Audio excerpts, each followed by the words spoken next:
Olá, eu sou a Gi e você está na primeira célula online do Ministério Nação de Cristo. Ei! Nós estamos trabalhando nesse formato porque, como vocês sabem, está acontecendo uma pandemia no mundo por causa do coronavírus. Mas nós estaremos aqui toda semana debatendo alguns temas pertinentes ao momento que nós estamos vivendo. E você pode participar enviando suas perguntas, suas sugestões. Aproveita e segue o nosso canal no YouTube, o nosso Instagram, Nação de Cristo Church, e o nosso Facebook, Ministério Nação de Cristo.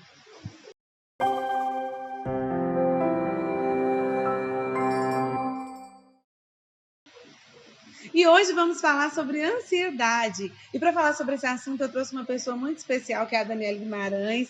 Ela é psicóloga, especialista em gestão de recursos humanos do Grupo O Boticário. Bem-vinda, Dani. Obrigada, Gi. Obrigada pelo convite. Oi, pessoal. Espero que tenhamos uma ótima conversa, um ótimo bate-papo aqui hoje.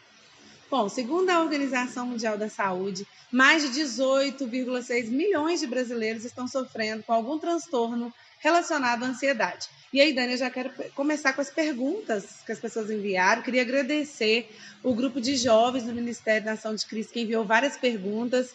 E aqueles também que não fazem parte do grupo de jovens, mas que estão nos acompanhando, podem enviar suas perguntas. A primeira pergunta é a seguinte: quando a ansiedade pode ser considerada um problema? Quais são os sinais de que precisamos procurar ajuda?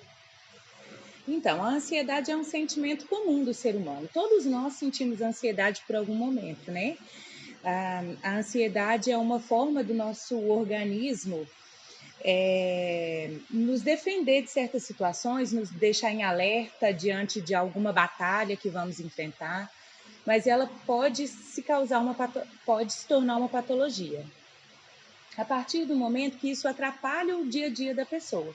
Quando ela começa a apresentar sintomas que a bloqueiam, que o medo a impede de fazer algumas coisas, que isso torna um peso para ela. Então, a partir desse momento, ela tem que ficar mais em alerta e começar a se preocupar e ter uma atenção maior em relação à ansiedade. Então, podemos dizer que existe um aspecto positivo na ansiedade também. Com certeza, é o que nos deixa em alerta, é o que nos faz ficar em estado de atenção mesmo para algo diferente, para enfrentarmos algo diferente. Muito bem. Dani, sobre essa pergunta, se existem sintomas que demonstram que a ansiedade está fora de controle e a gente precisa de ajuda, quais seriam esses sintomas? E existem sintomas físicos ou só psicológicos? Não, Gi, existem sintomas psicológicos, emocionais e sintomas físicos, como a sudorese, batimentos cardíacos acelerados, aceleração na respiração, tensão muscular, né, os músculos doendo, dores no corpo. Esses são todos sintomas que a ansiedade pode trazer. Segunda pergunta: uma pessoa com ansiedade tem mais propensão a sofrer com problemas psiquiátricos ou a desenvolver problemas psiquiátricos? É uma resposta difícil essa, Gi, porque as pessoas elas podem desenvolver várias doenças psiquiátricas, várias patologias, de acordo com o momento de vida, de acordo com a personalidade dela. Mas tem alguns dados da depressão, por exemplo, que pessoas com ansiedade desenvolvem cerca de 24% a mais do que pessoas que não sofrem de ansiedade, a depressão, por exemplo.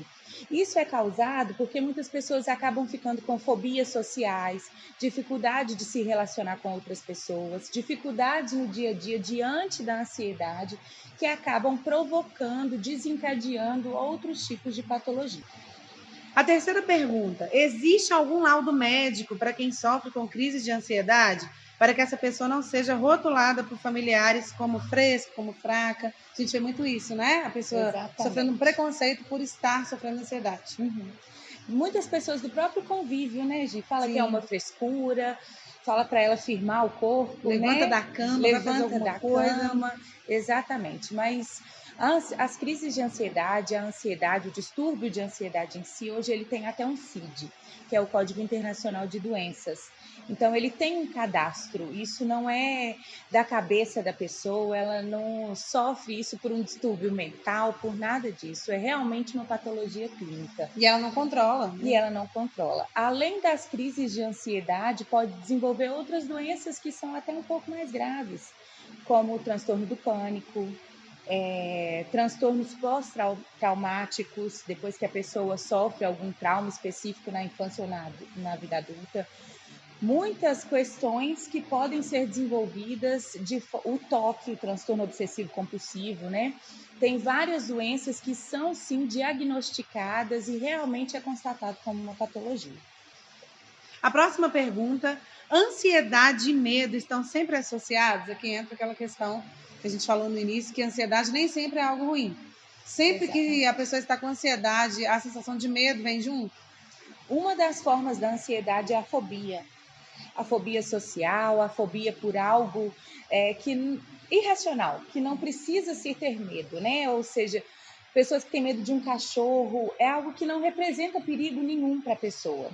E algo que talvez nunca aconteça também. Exatamente. Então, ela muitas vezes está associada ao medo de algo que nem tem a previsão de acontecer, mas nem sempre a associação ao medo. Traz preocupação, né? A pessoa se preocupa. Exatamente. A próxima pergunta: nesse isolamento social, como podemos controlar as crises de ansiedade? E aí eu vou aproveitar, chegou uma outra pergunta que tem a ver também com essa. Numa eventual crise de ansiedade, o que podemos fazer de imediato para estabelecer a calma até conseguirmos atendimento médico? Esse momento que a gente está vivendo, de extrema tensão, as pessoas estão muito preocupadas e a preocupação é não só se pode acontecer comigo, mas com o familiar. Se essa pessoa que já tem um histórico ou naquele momento teve uma crise de ansiedade, o que eu posso fazer para auxiliar de imediato? Então, uma das técnicas que faz com que nós nos acalmemos com mais facilidade é controlar nossa respiração. Toda vez que a gente inspira e expira, a gente consegue se acalmar um pouco mais, nos transportar para alguns lugares de conforto, né? Quando a gente leva a nossa imaginação para um lugar que nossa mente se sente calma. Tentar beber uma água, conversar com pessoas nesse isolamento. A gente tem vários meios aí que a tecnologia nos proporciona, né? Tem o WhatsApp, chamadas de vídeos, atividades físicas, tem várias formas de distrair a nossa mente. Essa crise de ansiedade que muitas vezes sentimos, às vezes ela é muito rápida, então com uma respiração tranquila, a gente consegue voltar ao eixo, a pessoa consegue voltar ao normal e diminuir um pouco essa ansiedade. E uma curiosidade que até agora, nesse isolamento social, pesquisando um pouco sobre a ansiedade, eu descobri que tem aplicativos no celular que pode te ajudar a se controlar. Seja com meditação, que é uma forma de oração, né? De várias formas, esse aplicativo te leva a controlar um pouquinho a ansiedade. São vários, eu não sei o nome deles aqui agora para falar, mas depois eu posso passar para você. A próxima pergunta, Dani: quais os hábitos que podemos adotar no cotidiano para manter a ansiedade sob controle? Aqui seria mais a longo prazo. Quais são as opções de vida que a gente pode fazer para manter isso sob controle? O investimento que a gente pode fazer na saúde mental? Atividades físicas são muito importantes para o bem-estar, né? Nossa saúde, num todo, em geral.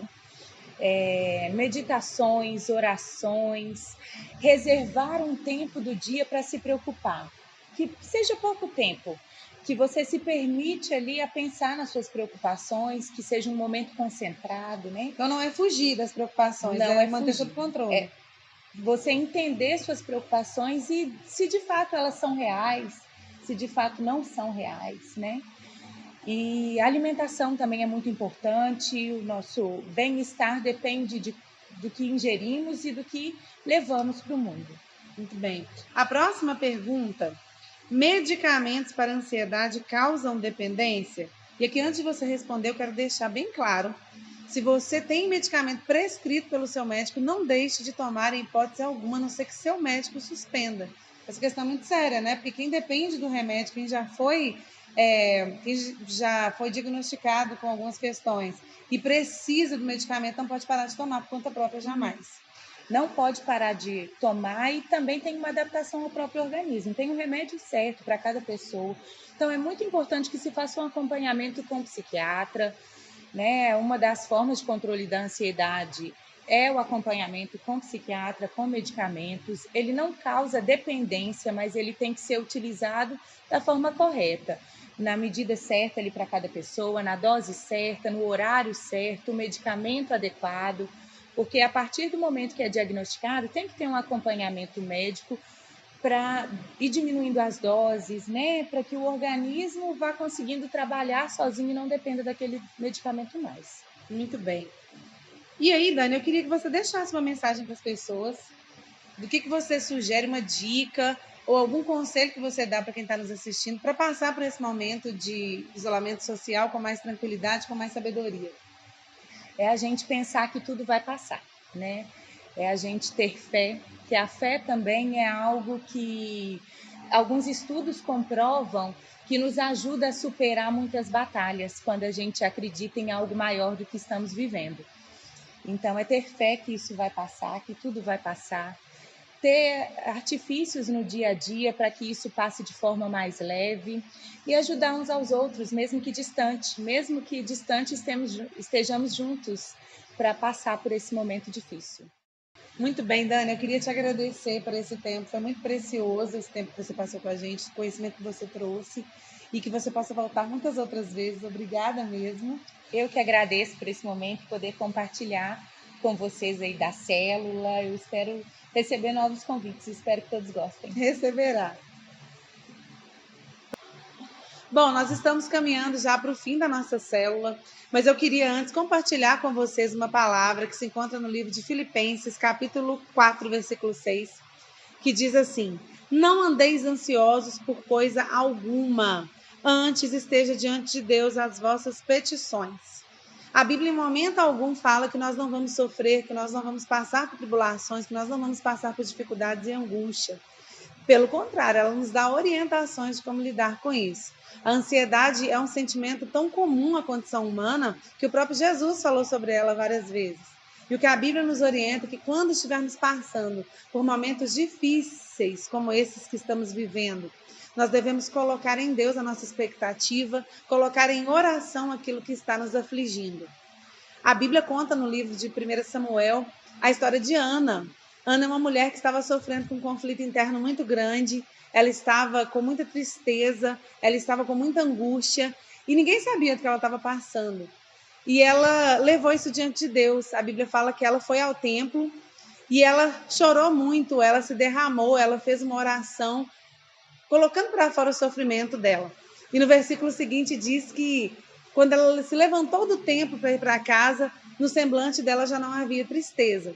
Nós sabemos que no decorrer da história, Ana alcançou o que ela buscava, mas naquele momento ainda não tinha acontecido nada. Só de fazer oração, de colocar diante de Deus, o semblante dela mudou. Ela encontrou paz no coração. E quero deixar as palavras do próprio Jesus, né? Vinde a mim todos que estáis cansados, sobrecarregados, e eu vos aliviarei.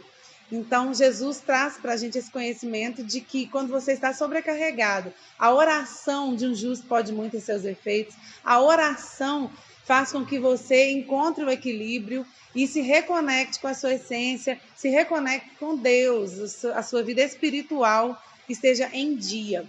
Então, eu quero deixar esse recado e dizer para vocês que nesse momento nós precisamos estar juntos, apoiando uns aos outros para passar com tranquilidade e sabedoria. E eu quero terminar fazendo uma oração, você que está aí do outro lado, a sua família, nós possamos orar juntos, pedindo a Deus sabedoria para passar por esse momento, tranquilidade e entregando tudo nas mãos dele. Pai, nós te agradecemos pela oportunidade de estarmos juntos aqui hoje. Essa foi a condição que o Senhor permitiu que nós estivéssemos. Nós te agradecemos pela provisão, pelo cuidado, porque todos nós temos sido abençoados mesmo nesse momento difícil. Nós oramos por toda a humanidade, por todos os nossos irmãos, porque todas as pessoas que estão nesse mundo necessitam de paz, de tranquilidade, necessitam estar perto do Senhor e nós somos irmãos. Então nós pedimos ao Senhor que abençoe a cada um, que cuide de cada família. que aquelas pessoas que estão passando por um momento difícil no hospital, com seus parentes, com seus familiares, com seus amigos, que o Senhor os fortaleça e lhes dê a sabedoria para passar por esse momento. Nós pedimos também que o fruto do Teu Espírito viva em nós, que é o domínio próprio, que saibamos gerir as nossas relações com sabedoria nesse tempo e que possamos estar como igreja servindo as outras pessoas, aquelas que têm mais dificuldade, que possamos cuidar uns dos outros e que o amor de Cristo seja manifesto em nós através das nossas ações e não apenas das nossas palavras. Muito obrigado por tudo. Nós oramos em Teu nome e agradecemos. Amém. Bom, nossa célula termina aqui. Infelizmente, você pode colocar um viu? Não. Rafael. Mas na semana que vem nós estaremos de volta e o tema da semana que vem é alimentação e imunidade. Se a gente é o que a gente come, como que está a sua saúde? Não adianta não pedir a Deus saúde e só comer porcaria. Então a gente vai falar sobre isso também com uma convidada super especial. E durante a semana nós vamos divulgar o dia, o horário certinho para você acompanhar e já pode começar a mandar suas dúvidas sobre alimentação saudável, sobre o que pode, o que não pode, e nós vamos discutir isso à luz da Palavra de Deus e como especialista. Muito obrigado, beijo para todos os jovens do Nação Ministério de Olé, beijo para todos vocês e até a próxima.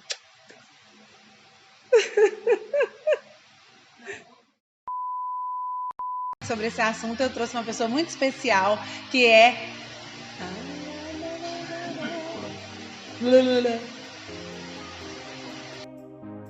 Se você, na sua vivência, você está acostumado a lidar com grandes grupos... grandes grupos... Pode continuar, Rafa?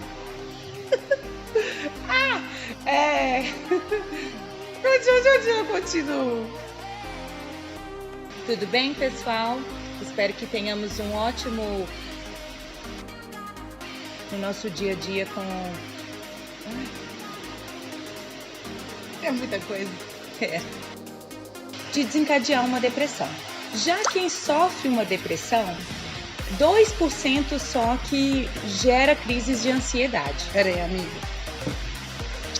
Foi mal. Vou pôr no silencioso. Problemas psiquiátricos ou a desenvolver problemas psiquiátricos? Então, Gi, é uma pergunta complexa. É uma pergunta complexa. Ou a desenvolver problemas psiquiátricos? É uma pergunta complexa. Eu não sei, eu acho que eu vou mudar de palavra. Pergunta complexa. 10% dela desencadeia uma depressão. É Não? o contrário. A ansiedade em si. Problemas psiquiátricos? É uma pergunta complexa.